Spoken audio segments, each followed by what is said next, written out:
નમસ્કાર વિદ્યાર્થી મિત્રો, આજે આપણે ધોરણ 6ની અંદર આપણે तीसरा पाठ आया है। तीसरा चैप्टर जो है जरा मुस्कुराइए। तो जीवन में हास्य का बड़ा महत्व है, बहुत ही महत्व है। जीवन में हास्य का बहुत ही महत्व है। हास्य जीवन के दुख को भुलाकर नई उमंग भर देता है। नई उमंग, उमंग यानी कि उल्लास। हंसने से हमारा स्वास्थ्य अच्छा रहता है। आइए तो कुछ ऐसे चुटकुले पढ़े कि जो आपको मुस्कुराने के लिए मजबूर करेंगे। तो पहला है मालिक किराएदार यानी कि भाड़ुती कि तुम मुझे किराया क्यों नहीं देते। मालिक क्या कहता है किराएदार से कि तुम मुझे किराया क्यों नहीं देते हो। तो किराएदार क्या बोलता है कि आपने ही तो कहा था कि इसे अपना ही घर समझना। समझ में आया? किराएदार क्या कहता है, आपने ही तो मुझे कहा था कि इसे अपना ही घर समझना। और सोनू का सिर फट गया। डॉक्टर सोनू से यह कैसे हुआ। तो सोनू को डॉक्टर से कहता है कि मैं पत्थर से कील ठोक रहा था। पत्थर से कील ठोक रहा था। तो एक आदमी ने मुझसे कहा, गधे कभी खोपड़ी का भी इस्तेमाल कर दिया कर। क्या कहता है, कभी खोपड़ी का भी इस्तेमाल कर दिया कर। खोपड़ी यानी कि मस्तिष्क, और किराया यानी कि जिस तरह घर के जिसके रहने के लिए घर किराए पर लिया गया हो वो किराएदार कहते हैं।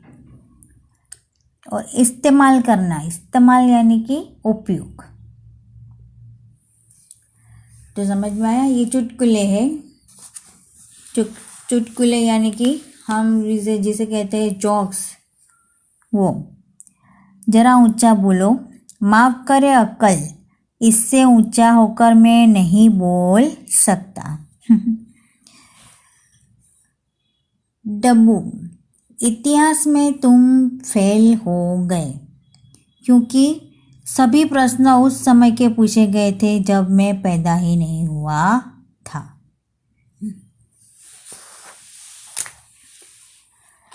मुन्ना, पापा कल मैंने रात के 1:30 बजे तक पढ़ाई की। क्या कहता है कि मैंने कल रात को 1:30 बजे तक पढ़ाई की। मुन्ना क्या कहता है कि मैंने रात को 1:30 बजे तक पढ़ाई की थी। पिता, शाबाश बेटे, लेकिन रात को 11 बजे के बाद तो सारे मोहल्ले की लाइट चली गई थी।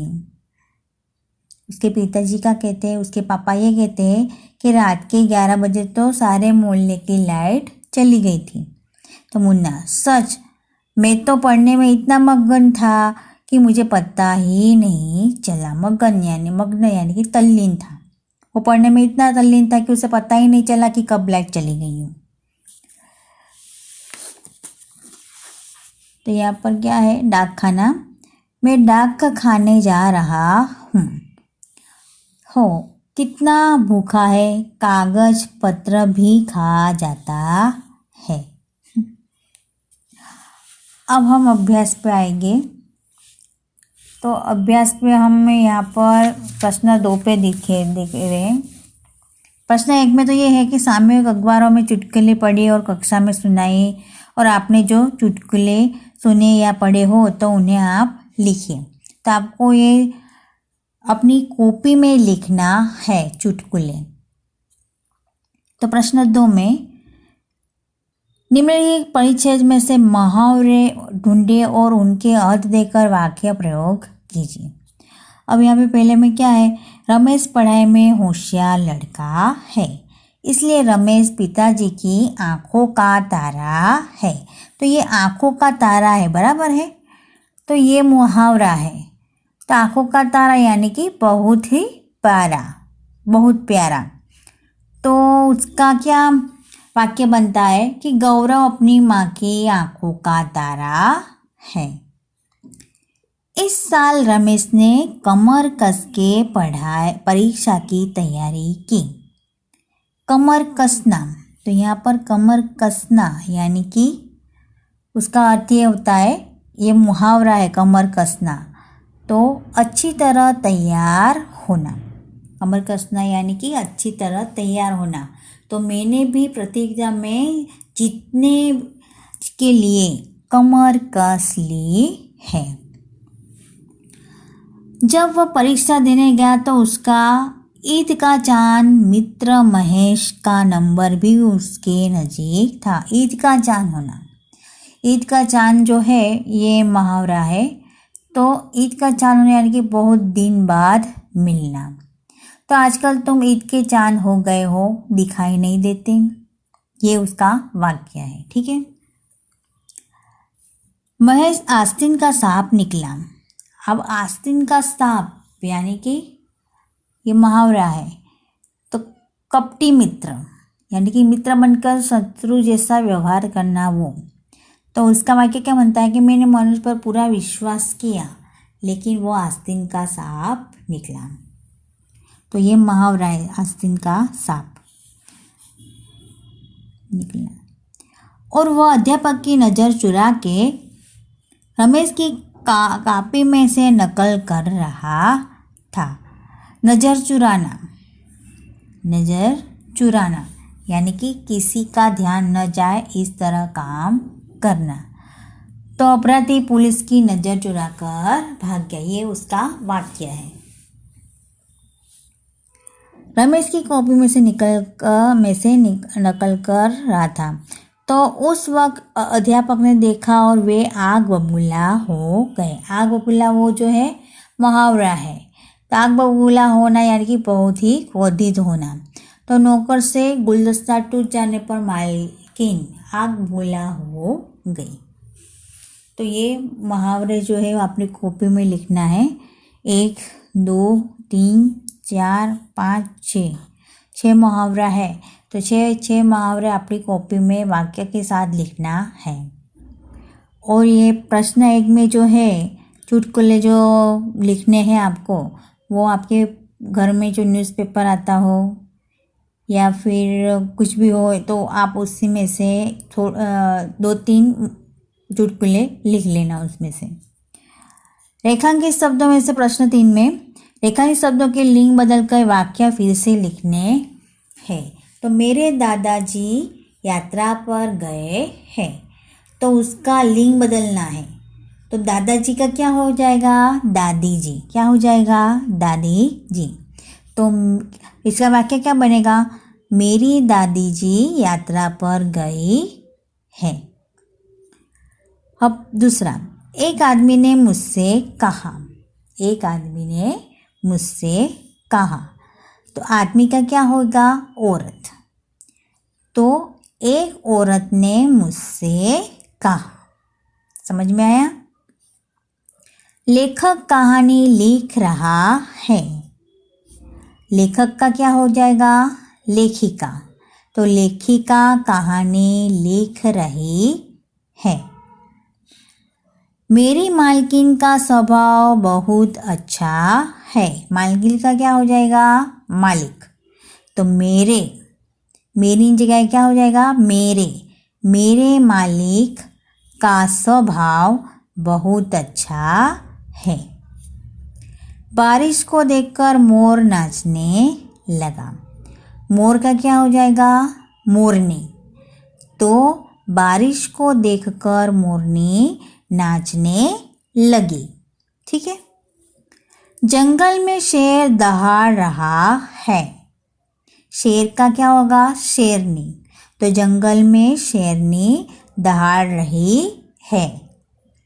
सेठ दुकान में बैठे हैं। सेठ का क्या हो जाएगा? सेठानी। तो सेठानी दुकान में बैठी है। अध्यापक पढ़ रहे हैं। तो अध्यापक का क्या हो जाएगा? अध्यापिका। तो अध्यापिका पढ़ रही है। पंडित रामायण सुनाने लगे। तो पंडित का क्या होगा? पंडिताइन। क्या हो जाएगा? पंडिताइन। तो पंडिताइन रामायण सुनाने लगी। लड़का दुकान के पास खड़ा है। तो लड़का का क्या हो जाएगा? लड़की। तो लड़की दुकान के पास खड़ी है। ठीक है, तो ये आपको प्रश्न 3 भी आप लिख लेना। अब आएगा प्रश्न 4 पे कि उदाहरण के अनुसार शब्द का 4 वाक्यों में प्रयोग करना है। तो यहाँ पे पहले घर है, यहाँ पे उदाहरण दिया गया है कि घर का क्या उदाहरण है कि मेरा घर सूरत में है, मुझे अपना घर बहुत पसंद है, मेरे घर में 3 कमरे हैं, तो मैं अपना घर साफ रखता हूँ। तो उसी तरह आपको 1 2 3 4 5 के वाक्य बनाने हैं, 3 4। जैसे कि बाग, तो बाग के क्या बनेंगे कि बाग में फूल खिलते हैं, या तो बाग में फूल होते हैं। फिर दूसरा क्या वाक्य होगा कि बाग में लड़के खेलते हैं। फिर तीसरा वाक्य होगा मैं रोज बाग में जाता हूँ। फिर चौथा यह बाग बहुत सुंदर है। इस तरह से आपको ये वाक्य बनाने हैं। वैसे नदी के, तो गांव में नदी है, क्या है, गांव में एक नदी है, या तो हम नदी में नहाते हैं, ये दूसरा वाक्य। फिर तीसरा वाक्य क्या होगा कि नदी में नावें चलती है। चौथा वाक्य क्या आएगा कि गंगा पवित्र नदी है। और फिर आता है तीसरा दोस्त, तो किशन मेरा दोस्त है। ठीक है, तो मेरा दोस्त पढ़ने में होशियार है, ये दूसरा वाक्य। मैं अपने दोस्त के साथ खेलता हूँ, ये तीसरा वाक्य। और चौथा वाक्य है जीवन में दोस्त होना ज़रूरी है, ये चौथा वाक्य है। अब पसंद, तो मुझे गुलाब का फूल पसंद है, ये पहला वाक्य है। दूसरा जो है दीदी की पसंद चमेली का फूल है, तो ये दूसरा वाक्य। तीसरा है माँ केवड़ा पसंद करती है। चौथा वाक्य सबकी अपनी अपनी पसंद होती है, तो ये चौथा वाक्य है। फिर पांचवा में कहानी, तो कहानी में पहला जो है मैं प्रेमचंद जी की कहानी पढ़ रहा था या पढ़ रही हूँ। दूसरा वाक्य में मुझे कहानी पढ़ने का शौक है। तीसरा वाक्य में गुरुजी ने हमें एक दिलचस्प कहानी सुनाई। चौथा वाक्य में बच्चे कहानी सुनने में मग्न थे। तो ये हो गया। अब आता है प्रश्न 5। कहावतों के अर्थ दिए गए हैं, तो कक्षा में उदाहरण देकर चर्चा कीजिए। तो अकल बड़ी या भैंस, तो इसका क्या अर्थ है कि शरीर बड़ा होने की अपेक्षा अकल बड़ी होती है, बराबर।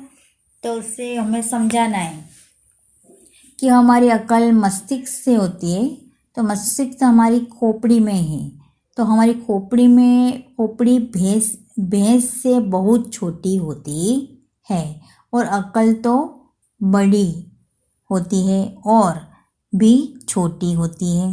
अकल तो उससे भी की ओर भी छोटी होती है, फिर भी अकल को भैंस में बड़ी क्यों कहा जाता है। तो एक विद्यार्थी कहता है कि गुरुजी कद में बड़े होने से कोई बड़ा नहीं हो जाता।